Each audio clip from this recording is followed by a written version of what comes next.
Hi everyone, Radhe Radhe, a very very warm welcome you all again on my YouTube channel। And तो आज की जो reading होने वाली है वो जैमिनी के लिए होने से चलता है, ठीक है। हालांकि मैंने अपनी पिछली 2 वीडियोस में नहीं बताया, मैं डिस्क्रिप्शन में मेंशन कर दूंगी पॉसिबल। तो मैं आपको बताती हूँ कि हमें कैसे पता चलता है कि मेरा जॉडिक साइन। न्यूमरोलॉजिस्ट अगर मैं आपको बताऊँ उसके अकॉर्डिंग भी अलग तरीके से देखा जाता है आपका न्यूमरोस्कोप। लेकिन अगर किसी को ये भी नहीं पता है तो हम कैसे देखते हैं, तो जिस दिन भी आपका जन्म हुआ है, तो जिस दिन भी आपका जन्म हुआ है, जिस भी डेट में आपका, जिस भी मंथ में आपका जन्म हुआ है, उसके अकॉर्डिंग एक स्टैंडर्ड जॉडिक साइन डिसाइडेड है, ठीक है। तो वो कभी बर्थडे मई 21 से लेके जून 20 के बीच में आता है, मतलब इस डेट के ड्यूरेशन में अगर आपका बर्थडे पड़ता है तो आप जैमिनी आपका जॉडिक साइन है, जिसको हिंदी में हम मिथुन राशि बोलते हैं। और इनके जो लॉर्ड हैं वो मरकरी यानी कि बुध हैं, ठीक है। तो अभी जॉडिक साइन जैमिनी के लिए देखते हैं 1 फरवरी टू 14 फरवरी क्या रीडिंग है।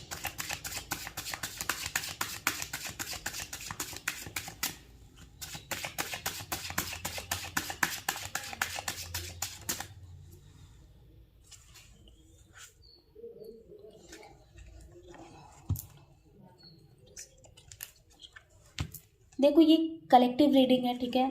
यहाँ पे कोई पर्सनल रीडिंग मैं नहीं ले रही हूँ। यहाँ पे बहुत सारी चीज़ें ऐसी होंगी कि मे बी आपके साथ में रेजोनेट ना करें, लेकिन हाँ कुछ चीज़ें जो आपके साथ रेजोनेट करती हैं उनको रखिए, बाकी चीज़ों को आप जाने दे सकते हैं। तो देखिए अभी प्रेजेंट में ना आपके साथ में सिचुएशन में से ट्रांसफॉर्मेशन फेज चल रहा है आपका, ठीक है। ऐसा लग रहा है कि हाँ कहीं ना बहुत प्रेशर है आपके ऊपर, या आप कहीं ना ओवर बर्डन है अभी with responsibilities of work, with responsibility of family, बहुत ओवर बर्डन है। साथ में बहुत सारा कन्फ्यूज़न भी है आपके लाइफ में। मे बी आपके सामने ऑप्शंस हैं, रिलेशनशिप वाइज, करियर वाइज आपके पास में ऑप्शंस हैं, लेकिन अभी आप उन ऑप्शंस को एक्सप्लोर करने के स्टेट में नहीं हैं क्योंकि आप बहुत कंफ्यूज हैं, क्योंकि केतु का कार्ड आया है, ठीक है। और राहु और केतु, मुझे ऐसे नंबर्स मुझे बहुत ज़्यादा विजिबल हो रहे हैं। तो मैं ये भी बोलूँगी कि हाँ कहीं ना कहीं आपके लाइफ में अभी इन प्लैनेट का इन्फ्लुएंस ज़्यादा होगा, या तो इनकी महादशा चल रही होगी, अंतरदशा चल रही होगी, या महादशा में प्लैनेट नेगेटिव होंगे, ठीक है। तो या आपका personal year personal month Rahu Ketu से इन्फ्लुएंस्ड हो सकता है। अब अगर बात की जाए ना, तो ऐसे लोगों की लाइफ में कहीं ना कहीं ट्रांसफॉर्मेशन, जैसे मैंने बोला एक डेथ का कार्ड आया है, ये कार्ड ना किसी चीज़ की एंडिंग बताता है, या तो ये बताता है कि हाँ यार आपका बहुत टफ टाइम चला अभी तक, आप बहुत कंफ्यूज रहे, बहुत परेशान रहे, ओवर रिस्पॉन्सिबिलिटी रही आपकी लाइफ में, बहुत बर्डन रहा, अभी इन चीज़ों का ख़त्म होने का टाइम है, ठीक है। क्योंकि इसके बाद में बिगनिंग का कार्ड है, वो कि बहुत ही अच्छे एक सेलिब्रेशन का कार्ड है। तो मैं आपको बोलूँगी कि आप अपनी लाइफ में अभी स्टक ना रहें, ठीक है। जितना भी जैसे भी मूवमेंट कर सकते हैं मूवमेंट कीजिए, और थोड़ा ट्रस्ट करिए, आगे चीज़ें सही होने वाली है। क्योंकि आपकी बहुत स्टक एनर्जी दिख रही है, आप बहुत स्टबन दिख रहे हैं इस टाइम। ऐसा होता है ना कि कई बार हम बहुत सुनते आपने सुना होगा, बहुत अच्छे लोग भी ख़राब हो जाते हैं। हम उनको पहले तो ऐसा नहीं था, ये पहले तो ऐसी नहीं थी, अब ऐसी हो गई, ऐसा हो गया। उसका रीज़न यही होता है कि हाँ वो कोई भी चीज़ अगर हम बहुत ज़्यादा ओवर प्रेशर जो हमारी कैपेसिटी से बाहर है अगर लेंगे, तो हमारे साथ में सिचुएशन होना बहुत ही स्वाभाविक है। या तो आप उन चीज़ों को अपने अंदर ना रखें, क्योंकि आपका मन डस्टबिन नहीं है। तो यहाँ पे ये दिख रहा है कि बहुत सारी नेगेटिविटी आपने अपने अंदर रख ली है, it is time to release. और ये नेगेटिविटी ना कहीं दूसरों के थ्रू नहीं दी गई है, थ्रू सिचुएशन आई है आपके लाइफ में, थ्रू आपके थॉट आई है, जो आपका थॉट का पैटर्न है उसके अकॉर्डिंग आई है। तो उसको रिलीज़ करना है। जितनी भी रीडिंग में कर रही हूँ उनमें कार्ड्स आ रहे हैं तो मैं बता रही हूँ, ठीक है। तो कंफ्यूजन से बाहर निकलना है, और ये जो टाइम है ट्रांसफॉर्मेशन का है, बोलते हैं जब दिया बुझने वाला होता है तो बहुत फड़फड़ करता है वो। तो आप भी यही मानिए कि ये जो भी टाइम है अभी आपका ख़त्म होने वाला है। आने वाले टाइम में आपका बहुत अच्छा टाइम है। फ्रॉम अप्रैल मुझे सेलिब्रेशन भी दिख रहा है, मार्च और अप्रैल में आपकी लाइफ में। और फ्रॉम 1 to 14 आपकी लाइफ में अभी एक ट्रांसफॉर्मेशन फेज रहेगा, जहाँ की बहुत कुछ अच्छा नहीं होगा, लेकिन आपको कुछ ना कुछ ऑप्शंस आने स्टार्ट हो जाएंगे। करियर वाइज, हेल्थ वाइज आपको कुछ ना कुछ ऐसे साइन मिलने स्टार्ट हो जाएंगे कि हाँ आप चीज़ें सही होने वाली हैं, ठीक है। और ये कमिंग इन 14 to 15 डेज आपको भी मैं यही बोलूँगी कि रिलेशनशिप में नहीं जाना है, कोई भी प्रपोजल एक्सेप्ट नहीं करना है, या कोई भी जॉब अभी एक्सेप्ट नहीं करनी है। आपको और अच्छे ऑप्शंस मिलने वाले हैं। क्योंकि देखिए ये जो कार्ड है ना, ये मल्टीपल ऑप्शंस को बता रहा है। यहाँ पे अगर आप ध्यान से देखोगे ना, तो किसी कप में आपको स्नेक दिखेगा, किसी कप में कुछ, ठीक है। तो ये यहीं पे सही एक वाइज डिसीजन लेने की ज़रूरत है।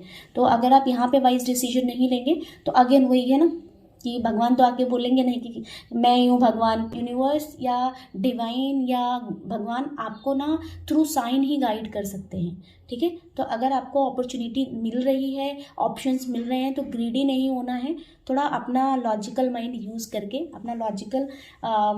करके और आगे डिसीजन लेने हैं, ठीक है। सेलिब्रेशन का कार्ड आ रहा है, डेफिनेटली आप लोग कहीं सेलिब्रेशन के लिए मुझे ऐसा लग रहा है कि आप ना कहीं ट्रैवलिंग भी करने वाले हैं। आप लोग ट्रैवलिंग के भी कार्ड्स आ रहे हैं, तो आप लोग कहीं ट्रैवलिंग भी करने वाले हैं और अच्छे ऑप्शंस भी आपके लाइफ में आने वाले हैं। बस आपको अभी ये टाइम पे थोड़ा सा ध्यान रखने की ज़रूरत है। देखते हैं गाइडेंस आपके लिए क्या है फ्रॉम 1 फरवरी टू 14 फरवरी आपके लिए। देखो जो भी आपका, देखो यही मैं कह रही थी ना, आप खुद पढ़ना, क्योंकि वो कार्ड्स को तो डिकोड करना पड़ता है, तो मे बी इतना इजी नहीं है। नहीं कह रही कोई नहीं कर सकता, लेकिन हाँ इजी इतना नहीं है। It's time to release negativity, ठीक है। अपने अंदर negativity, you guys are not dustbin, ठीक है, कि हम अपने अंदर किसी ने भी कुछ भी बोल दिया, कुछ भी हमारे साथ हो गया तो हम हर नेगेटिविटी को अपने साथ बांध के रखें, ये हमेशा ज़रूरी नहीं होता है। Treat your body like a temple, अपने बॉडी को हमेशा एक मंदिर की तरह हमें ट्रीट करना चाहिए। इसलिए जो भी कचरा मिलता है सब अंदर नहीं रखना है, लोगों की नेगेटिविटी बाहर फेंक देनी है, ठीक है। A personal issue reaches a solution, which means आपका जो भी पर्सनल प्रोफेशनल जो भी आपका इशू चल रहा है ना, वो सॉल्यूशन का ही टाइम है। ये टाइम में ही आपको सॉल्यूशन मिलेगा। बस मिलेगा कब? अब अगर मान लीजिए एक बॉक्स है जो कि बंद रखा है, तो उसके अंदर आप, वो भले ही खाली है, आप उसके अंदर कोई सामान नहीं रख सकते हैं, तो हमें रिसीविंग मोड में आना पड़ेगा। और रिसीविंग मोड में अगर आप सेम पैटर्न पे चलेंगे, ठीक है ना, मान लीजिए इतनी सी रोड है, इस पे आपको कार चलानी है, तो वहाँ पे आप नहीं चला सकते हैं, बहुत ही सीधी सिंपल सी बात है। तो सिंपल सी बात है, आपको रोड चौड़ी करनी पड़ेगी, कार को तो पतला नहीं कर पाएंगे ना। तो ओवरऑल ये है कि आपको अपने आप को कहीं ना कहीं पॉजिटिव करना है, कैसे भी करना है। ये वाले स्टक जोन में रहेंगे, राहु की तरह बिहेव करेंगे, unnecessary over logical mind use करेंगे तो भी चीज़ें नहीं चलेंगी। स्टबर्न बन के रहेंगे, नहीं चलेगी, ठीक है। पैटर्न पे ध्यान देना है, जो पैटर्न आप अभी तक फॉलो करते आ रहे हैं वो पैटर्न फॉलो करेंगे तो चीज़ें नहीं सही होंगी। From 1 February to 14 February again मैं यही कहूँगी, ये बहुत ज़्यादा ट्रांसफॉर्मेशन का टाइम है। तो इस ट्रांसफॉर्मेशन के टाइम में आपको आपका बहुत ज़्यादा ख्याल रखना है, बहुत सारा प्यार करना है, लोगों को प्यार देना है, और हो सके तो डॉग को फीड कराइए, ठीक है। स्ट्रीट डॉग्स जो होते हैं उनको फीडिंग बहुत ज़रूरी है। Thank you so very much. Radhe Radhe. May God bless you all. अगर आपको वीडियो पसंद आती है तो do like, share and subscribe to my channel. Take care.